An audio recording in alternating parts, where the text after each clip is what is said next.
Merci de m'avoir invité. C'est un vrai plaisir d'être devant vous. Alors, l'objectif qui m'a été donné, c'est de vous donner une vision je veux dire, de la technologie qui va se passer dans les 3 à 7 ans qui viennent. Alors, bien sûr, c'est un challenge. Alors, pour faire ça, je vais utiliser des charts qui sont présentés au board d'IBM. Ginny Rometty, une fois par an, les 3000 chercheurs d'IBM font une synthèse de la recherche et de leur vision à 3-7 ans. Donc je vais utiliser exactement les mêmes charts, je les ai traduits en français, pour la compréhension. Et vraiment, l'objectif là, c'est vraiment de faire un petit peu de prospective. Voilà, je vais essayer de faire ça devant vous.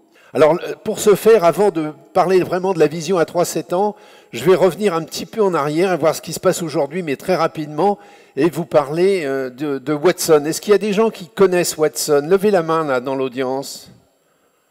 Non, Watson, c'est une technologie qui a 3 ans maintenant, qui a battu les plus grands champions de Jeopardy aux États-Unis, de questions pour un champion à l'envers. C'est de l'intelligence artificielle. Alors, je vais un petit peu vous en parler parce que ça, c'est actuel, mais ça aidera à la compréhension, j'allais dire, du chart suivant. Voilà.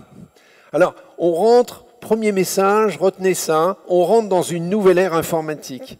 On était dans l'ère où on programmait, on faisait de la programmation. On va rentrer dans une ère cognitive où l'informatique ne se programme pas. C'est-à-dire qu'on est dans un système qui est auto-apprenant, qui s'appelle Watson. Alors pour la petite histoire, quand on a fait le jeu Jeopardy aux États-Unis, 1 an avant, la machine où Watson mettait à peu près une demi-heure à répondre à une question. Donc pour gagner un jeu télévisé, c'est pas extraordinaire, mais au bout d'1 an, bien sûr, ça durait sur 3 jours, eh bien Watson a gagné et battu les 2 plus grands champions de Jeopardy aux États-Unis. Alors ce qu'il faut savoir, c'est qu'entre le moment où on a signé le contrat, où il mettait une demi-heure à répondre, et le moment où on a gagné le jeu, on n'a pas développé une seule ligne de code. C'est-à-dire que Watson, il a regardé la télé, il a compris la stratégie du jeu, on l'a nourri d'informations et il a gagné. Donc on est dans un monde où le système est auto-apprenant. Alors je vais essayer d'en vous en dire un tout petit peu plus. Watson, il comprend le langage naturel. Actuellement, il parle anglais, mais au milieu de 2016, il parlera français. Il produit des hypothèses, il évalue, et bien sûr, il continue d'apprendre. Il est là, il est complètement auto-apprenant. Alors, comment il fait? Il vous comprend, il échange, il pose des questions, il apprend, il s'améliore, il découvre, il justifie ses réponses. Et il va jusqu'au bout pour donner des réponses extrêmement rapides. Alors la valeur de Watson, c'est qu'il est capable d'analyser des dizaines de millions de documents en quelques secondes. Par exemple, si vous allez sur YouTube, je pense que vous y allez, vous faites Watson Debater par exemple, et on pose une question à Watson, faut-il interdire la vente des jeux vidéo violents aux adolescents? Et Watson consulte 21 millions de documents, et 15 secondes après, il vous dit pros and cons, les pour et les contre. C'est bien sûr à vous de décider. Il ne décide pas à votre place. Donc voilà, c'est une technologie nouvelle. On rentre dans cette nouvelle ère informatique qui va transformer le monde. Alors, bien sûr, c'est Watson aujourd'hui. On est au début de cette transformation d'ère cognitive. Donc, on va donner des yeux à Watson. Aujourd'hui, c'est presque déjà fait. C'est-à-dire qu'il est capable d'analyser des radiographies de poumons très rapidement et d'analyser comme un médecin, dire écoutez, là il y a peut-être une tâche, il faudrait peut-être faire quelque chose. Enfin, il aide le médecin, disons, dans son diagnostic. Bien sûr, il fait de plus en plus de grands raisonnements, et là je vais vous montrer un petit peu l'exemple, mais surtout il fait énormément d'aide à la recherche, puisqu'il est capable d'analyser des millions de documents très rapidement, de faire des synthèses, trouver, j'allais dire, la pépite qui existe dans un océan de données extrêmement rapidement. Donc, dans cette informatique, retenez ça, on rentre dans une nouvelle ère informatique. Watson est cette première manifestation qui va changer un petit peu la façon dont on travaille, la façon dont on réagit. Alors, il est bien sûr aujourd'hui en application dans le domaine de la médecine, dans le domaine bancaire, dans plein d'applications. C'est une opération aujourd'hui. Alors, il ne parle qu'anglais, mais il parlera français dès l'année prochaine. Voilà. Alors maintenant, je vais venir dans la vision à 3-7 ans. Dans cette vision à 3-7 ans, disons en 2012, nos chercheurs de Watson disent, écoutez, il se passe une chose, c'est la notion de big data. Bon, maintenant, c'est devenu connu, c'est-à-dire il y a énormément de données, de plus en plus de données, elles sont diverses, elles sont de différentes formes et elles sont incertaines. Et bien sûr, 80% des données aujourd'hui qui circulent sont incertaines. Donc il est très important d'avoir des algorithmes qui permettent à partir d'éléments qui ne sont pas complètement certains, pouvoir quand même prendre des décisions business. Alors en 2013, 2014, en 2014, un nouveau concept est arrivé, c'est la notion de system of insight, on va dire système de trouvailles. C'est-à-dire qu'il existe des données à l'intérieur de l'entreprise dans ce qu'on appelle le system of record, c'est-à-dire l'entreprise traditionnelle, où il y a des ERP, du SAP, enfin les process de l'entreprise. Et il existe des données à l'extérieur qu'on appelle le system of engagement, qui sont les réseaux sociaux. Donc, l'important là, c'est de se dire, à partir des données qui sont chez moi, dans mon système of record, comment je peux faire de la donnée augmentée en croisant ces informations avec ce qui circule sur Facebook, Twitter, ces éléments-là. Donc c'est la notion de system of insight. Et on s'est dit, ça va transformer la façon dont on fait du business. En 2015, et c'est là où je vais peut-être aller rentrer un peu plus dans le détail, là on va encore plus loin et on dit, eh bien là ça va détruire certains métiers et créer des métiers complètement différents. Donc on est dans une immense transformation. Alors je vais prendre quelques exemples. Dans le domaine de la santé par exemple, aujourd'hui nos amis médecins nous disent que en fonction des données, disons, médicales, des dossiers patients, ça permet de faire un diagnostic certain à hauteur de 10%. Si on rajoute, et ça c'est 0,4 TB de données, très peu. Hein, si on rajoute les données génomiques, c'est 6 TB par personne, eh bien là on est capable d'avoir un diagnostic à hauteur de 40%. Mais pour avoir un diagnostic à hauteur de 100%, que faut-il faire? Eh bien, il faut rajouter des données exogènes. Alors, les données exogènes, c'est quoi? C'est la façon dont vous vivez, comment vous mangez, quel est votre niveau de stress, comment vous dormez, quel sport vous faites, enfin, tous ces éléments-là. Et là, on parle de 1100 TB. Donc, presque 2000 fois plus que les données aujourd'hui que l'on dispose. Donc, il va y avoir une explosion de données dans le domaine de la santé. Et d'ici 5 ans, on sera soigné totalement différemment. L'autre aspect, peut-être dans le secteur bancaire, mais là c'est plus connu, je ne vais peut-être pas insister, hein, plus nos amis banquiers ont des informations, plus ils peuvent vous faire un prêt ajusté, plus on peut lutter contre la fraude, enfin c'est une évidence. Dans le domaine du pétrole et du gaz, je vais prendre cet exemple-là. Vous savez, vous ne savez pas, mais aujourd'hui, quand on veut faire trouver du pétrole dans un endroit donné, on dispose d'énormément d'informations, et sur la base de ces informations, on dit, bon, ben, on va faire un trou, et dans 50% des cas, on fait un trou dans le sable, et un trou dans le sable, ça coûte 100 millions de dollars. Donc tout le monde se dit, ça serait mieux d'avoir, disons, un Watson ou quelque chose qui permette d'analyser encore plus de données pour augmenter la certitude de trouver du pétrole. Hein, c'est un autre exemple. Et l'autre exemple, c'est bien sûr dans le domaine du commerce. Le Graal du commerce, c'est d'avoir le 360 clients, c'est-à-dire comprendre quand le client est prêt à acheter, quand il a la fièvre acheteuse, et lui pousser la bonne offre au bon moment, de façon à ce qu'il décide. Hein. Moi, je partage avec vous une expérience, puisqu'on est entre amis ici.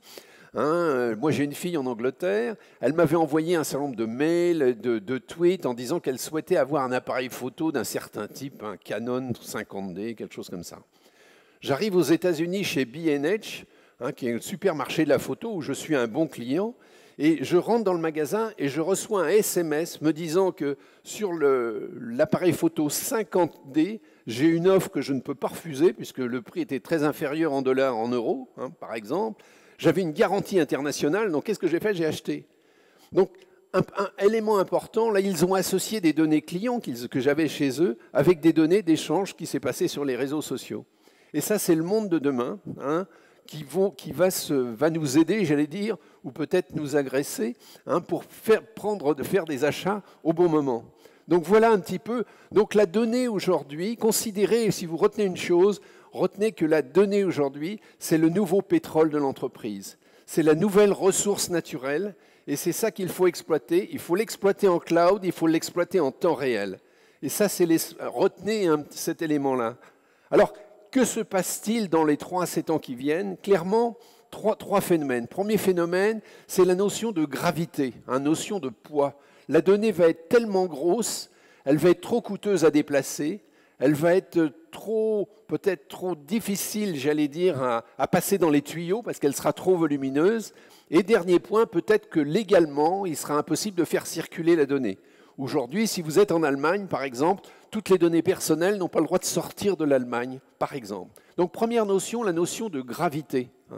Alors deuxième élément, puisque la donnée est trop lourde, eh bien on va changer la façon dont on traite les données. Aujourd'hui, qu'est-ce que l'on fait? Des données, on les amène dans l'ordinateur, on les traite dans l'ordinateur et on restitue une donnée. Là, l'idée, complètement nouvelle, va être de dire, eh bien, on va traiter la donnée où elle se situe. C'est-à-dire qu'on ne va plus déplacer la donnée, on va déplacer le traitement où se situe la donnée.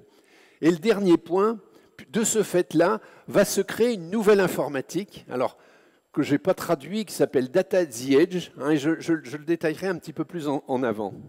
Pourquoi ça? Pour deux raisons, plusieurs raisons. D'abord, les données que l'on a aujourd'hui, on ne les exploite pas. 90% des données que l'on a créées dans les 10 dernières années n'ont pas été exploitées par les entreprises. C'est une pépite. Il y a une énorme richesse dans ces éléments-là. Et par ailleurs, parmi ces données, il y a beaucoup de données qui sont des données sensorielles. Et 60% de ces données ont des durées de vie très courtes. Je vais prendre un exemple. Les images radar, les images qui apparaissent sur une caméra radar sur une voiture, elles ont une durée de vie de 200 millisecondes. Et il faut les exploiter dans les 200 millisecondes, sinon vous êtes dans le mur. Donc, il y a énormément de données de ce type qui ont une durée de vie extrêmement courte. Alors, la problématique, elle est simple. D'une part, la capacité, la taille des tuyaux, ce qu'on appelle la bande passante, que l'on prévoit dans les 3 à 7 ans, ne peut pas grandir indéfiniment. Et on sait que la vitesse de création de données sera 2 fois supérieure à la taille des tuyaux, 2 fois supérieure à la taille de l'augmentation de bande passante. Donc là, on a un problème, les données ne pourront plus passer dans les tuyaux. Et deuxième élément important, c'est on a tous un téléphone portable dans notre poche, et entre 2015 et 2016, la capacité de traitement de l'ensemble des téléphones portables de la planète, l'ensemble des téléphones portables de la planète, aura une capacité de traitement supérieure à tous les clouds, supérieure à tous les serveurs informatiques de la planète. Donc, on a une ressource informatique dans l'ensemble des téléphones mobiles qui devra être exploitée, et c'est ce que l'on appellera l'exploitation des data at the edge. Alors ça, c'est l'exemple de ce que j'étais en train de vous dire, c'est-à-dire que la capacité de traitement et de stockage des mobiles sera supérieure à l'ensemble des clouds de la planète. Ça, c'est un élément nouveau qui m'a réellement surpris.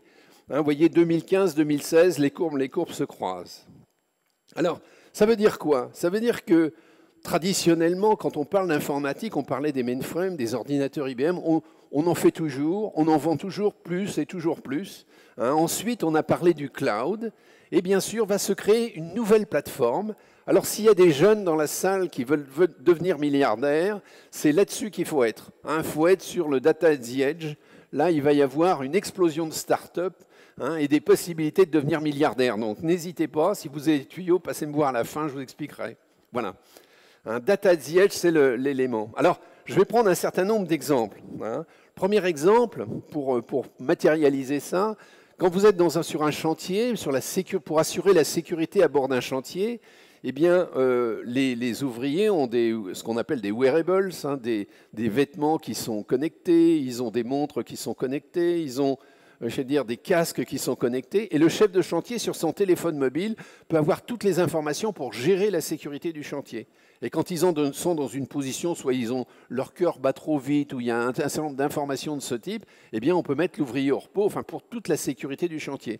Toutes ces informations-là doivent être traitées sur le chantier, parce que bien souvent, il n'y a pas de cloud à ce niveau-là. Et les informations qui remonteront au cloud seront peut-être 5% de toutes les informations qui sont collectées sur le chantier. L'autre exemple, et ça c'est l'exemple que vous allez vivre très bientôt, il y a déjà des expérimentations qui se font, c'est la notion du 360 clients. Quand vous rentrerez dans un magasin, si vous êtes abonné par exemple à la Fnac ou dans un magasin comme ça, vous autorisez le magasin à utiliser la capacité de traitement qui existe dans votre mobile, eh bien vous aurez possibilité bien sûr d'avoir des offres complémentaires, c'est give to get, tu me donnes, je te donne.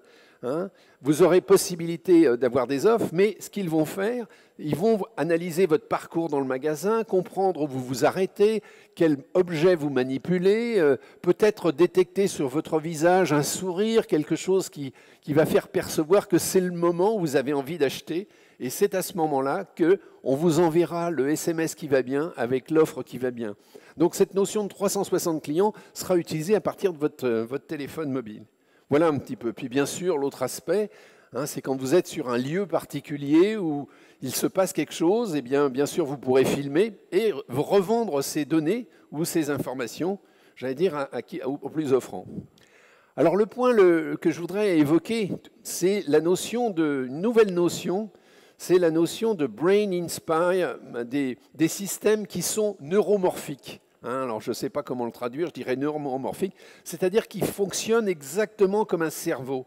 C'est-à-dire qu'on a mis dans une puce de silicium, hein, des neurones et des synapses. Dans le cas présent, vous voyez le petit carré jaune qu'il y a sur le chart là, représente 1 million de neurones et 256 millions de synapses. Ça fonctionne exactement comme un cerveau. C'est un cerveau, en fait, j'allais dire, dans du silicium. Alors, comment ça fonctionne, hein, attendez, j'étais un peu vite, là. Voilà. Donc, bien sûr, on a fait un chip, et ceci, en associant ces chips ensemble, eh bien, on a créé complètement un système. Ça, c'est un système qui fonctionne très bien pour toutes les données sensorielles, c'est-à-dire la voix, c'est-à-dire la vue, tous ces éléments-là. Alors, on a fait un benchmark, c'est-à-dire une comparaison entre l'informatique traditionnelle d'aujourd'hui et l'informatique, disons, neuromorphique. Hein, donc c'est un benchmark, on compare. Alors qu'est-ce qu'on a fait? On a placé à bord d'une voiture une caméra qui analyse des images. Alors sur la partie haute du transparent, vous voyez, on le fait avec un système neuromorphique. Et le système neuromorphique capture absolument toutes les images. C'est-à-dire la performance est parfaite et capture toutes les images et consomme 200 milliwatts. 200 milliwatts. Retenez ce chiffre. Et ensuite, on a fait exactement la même expérience avec un quad-core Intel, enfin un système quadri avec 4 cœurs, hein, qui consomme, lui, 100 watts, hein, donc 500 fois plus. Et là, on s'aperçoit que la performance est inférieure puisqu'on perd 2 images sur 3.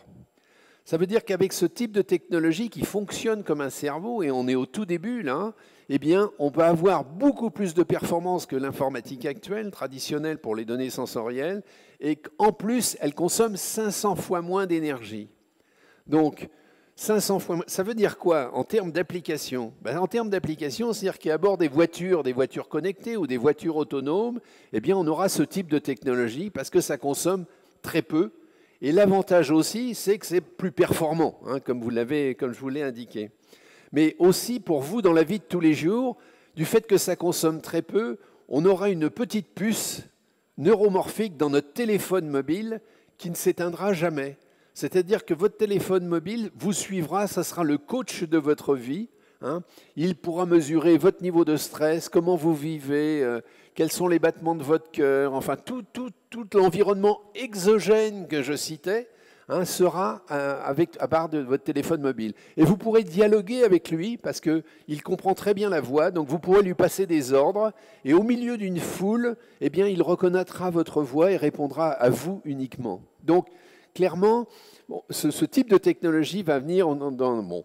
Autre exemple, hein, l'autre exemple, c'est les caméras qui existent de sécurité.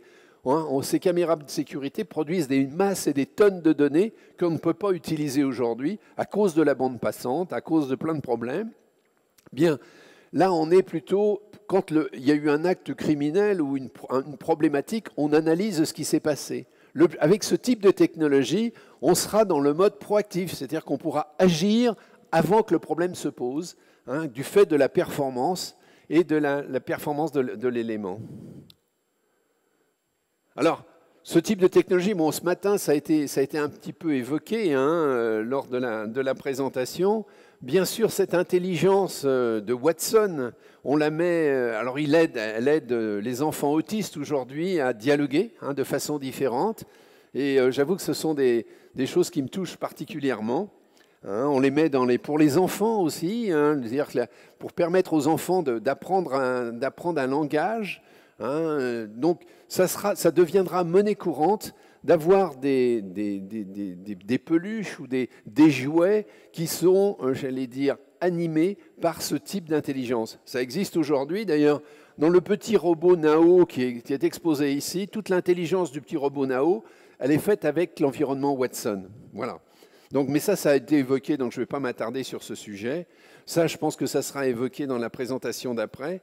Donc, clairement, le message que je veux vous dire, c'est qu'aujourd'hui, on va avoir des environnements où non seulement on pourra, ça interprétera la voix, ça interprétera les données, ça aura une vision, mais ça ira jusqu'à, bien sûr, il y aura une animation, mais il y aura des interactions, et même, on pense qu'il y aura une notion d'appréhension, de sentiment, d'approche qu'on pourra traduire avec ce type d'environnement. Voilà. Alors, dans le futur, voilà, l'objectif, c'est de vous donner cette vision à 3-7 ans. Donc, dans les 3 ans qui viennent, clairement, on va être capable de faire de la personality insight. Alors, personality insight, c'est-à-dire qu'à partir d'un texte que vous avez écrit, on sera capable de, disons, définir un petit peu votre profil. Quand vous écrivez, par exemple, dans LinkedIn ou sur Facebook, un certain nombre d'informations, grâce à cette technologie qui aujourd'hui est disponible, vous pouvez jouer avec, les étudiants, ils ont le droit d'y jouer gratuitement, donc si ça vous intéresse, je vous expliquerai comment. Alors moi j'ai joué aussi, ce que j'ai fait, j'ai pris tous les tweets du pape, tous les tweets il parle qu'anglais pour l'instant, tous les tweets du pape, et puis j'ai vu de la personnalité du pape. Alors il a 100% d'appétence à la transcendance, donc ça m'a rassuré, il a 100% d'aptitude au changement, enfin voilà. Donc cette notion de à partir d'un texte, de pouvoir définir, ou des textes écrits que vous avez écrits, on sera capable de faire un profil psychologique. Alors attention pour ceux qui veulent se faire embaucher, c'est important. Bon, les notions d'apprentissage personnalisé, avec ce type de technologie, et là il y a des écoles en France qui aujourd'hui font des expériences de ce type, on aura un coach par étudiant. C'est-à-dire que l'étudiant sera coaché par, disons, un Watson, qui permettra de définir son profil, de comprendre ses faiblesses, ses forces, et pourra lui designer, j'allais dire, un parcours, et le suivre, et lui donner un certain nombre de conseils de ce type. Donc ça, c'est dans un horizon extrêmement court. Et puis, bien sûr, la notion de raffinage de données. On appelle ça curation en anglais, mais la notion de raffinage de données, c'est-à-dire que dans un océan de données, on va être capable de tirer des informations, de trouver des pépites. Sachez aujourd'hui, alors ça c'est pour les jeunes milliardaires dans la salle, il y a 500 startups aujourd'hui qui travaillent sur l'open data pour pouvoir fournir aux entreprises des informations extrêmement raffinées qui leur apportent une valeur business. Et ça se passe dans le cloud et c'est extrêmement... et c'est en train d'arriver de façon importante. Alors l'étape d'après, disons dans l'horizon 18 mois, 3 ans, bon, c'est la notion de reconnaissance d'images avancées. Bon, je vous ai parlé de l'expérience de la médecine, avec les yeux que l'on met à Watson actuellement. Il y a la notion aujourd'hui de ce que l'on appelle de plateforme cognitive symbiotique. Alors, ça veut dire quoi? C'est un assemblage d'environnements Watson, on en met plusieurs ensemble, qui vont, j'allais dire, résoudre une problématique extrêmement complexe. Alors l'exemple que je citais, c'est par exemple dans la recherche pétrolière. Dans la recherche pétrolière, il y a des masses de données et on cherche de nouveaux critères pour pouvoir éviter de faire des trous dans le sable. Donc ça, c'est l'horizon 18-30. Bon, l'autre aspect, c'est la notion de système exascale. Ça vous dit quelque chose, exascale? Non. Pétascale. Aujourd'hui, nous avons des systèmes pétaflopiques, c'est-à-dire qu'ils font 10 puissance 15 opérations flottantes par seconde. C'est beaucoup de number crunching quand même. Et ces systèmes-là, il y en a 3 en France aujourd'hui. Ils consomment en gros 2 mégawatts. Et là, l'objectif, c'est que, disons, en 2023-2024, eh bien, on ait des systèmes qui soient hexaflopiques, c'est-à-dire 1000 fois plus. Mais il ne faudra pas qu'ils consomment 1000 fois plus d'énergie. On ne va pas mettre une centrale nucléaire à côté de l'ordinateur, ça serait un petit peu délicat. Donc là, il y a toute une invention de nouvelles technologies qui nous arrivent. Et voilà. Et puis la notion de dialogue et de raisonnement avancé par Watson. Je vous donnais, aujourd'hui, il est relativement bon, puisqu'il est capable, j'allais dire, dans des millions de documents, de faire des synthèses, de dire, faut-il interdire la vente des jeux vidéo à des adolescents, comme je le citais, par exemple, il est relativement bon. Mais on veut aller encore plus loin et d'être capable de travailler sur des réseaux encore plus multicritères. Aujourd'hui, un chercheur, la problématique que l'on a, les chercheurs aujourd'hui, ils ne peuvent lire qu'un ou 2 documents par jour. Donc dans un mois, ils lisent 30 documents. Là, Watson, il a été capable de lire en quelques jours plus de 30 000 documents. Donc vous voyez que c'est un accélérateur de recherche. Hein, il faut bien sûr l'entraîner dans ce type de médecine, mais c'est là un facteur majeur dans le futur.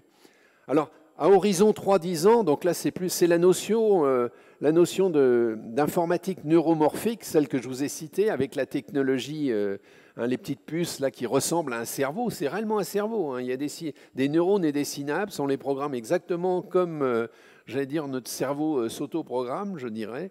Et puis tous les systèmes qui se situent à la périphérie, ce qu'on appelle les systèmes ad hoc, hein, qui vont se superposer au niveau du cloud. Hein. Aujourd'hui, on considère que 90% des données resteront où elles sont produites et simplement 10% des données remonteront au niveau du cloud pour faire de la consolidation. Voilà les éléments que je voulais partager avec vous. Alors je vais faire une conclusion, hein, puisque le temps passe. Hein, j'ai déjà un petit peu de retard. Clairement, en général, les gens pensent machine ou robot et le mettent, j'allais dire, en comparaison avec l'humain. Je pense que ça, c'est vraiment une erreur majeure. Aujourd'hui, il faut considérer que tous ces systèmes, le système Watson, tous ces éléments-là d'intelligence artificielle, il faut les voir comme des aides, j'allais dire, à la découverte des aides pour aller plus loin. Donc j'ai envie de dire, ce n'est pas robots versus les humains, mais les humains plus les robots, c'est réellement l'équation du futur. Voilà, je vous laisse que vous reteniez. Merci de votre attention.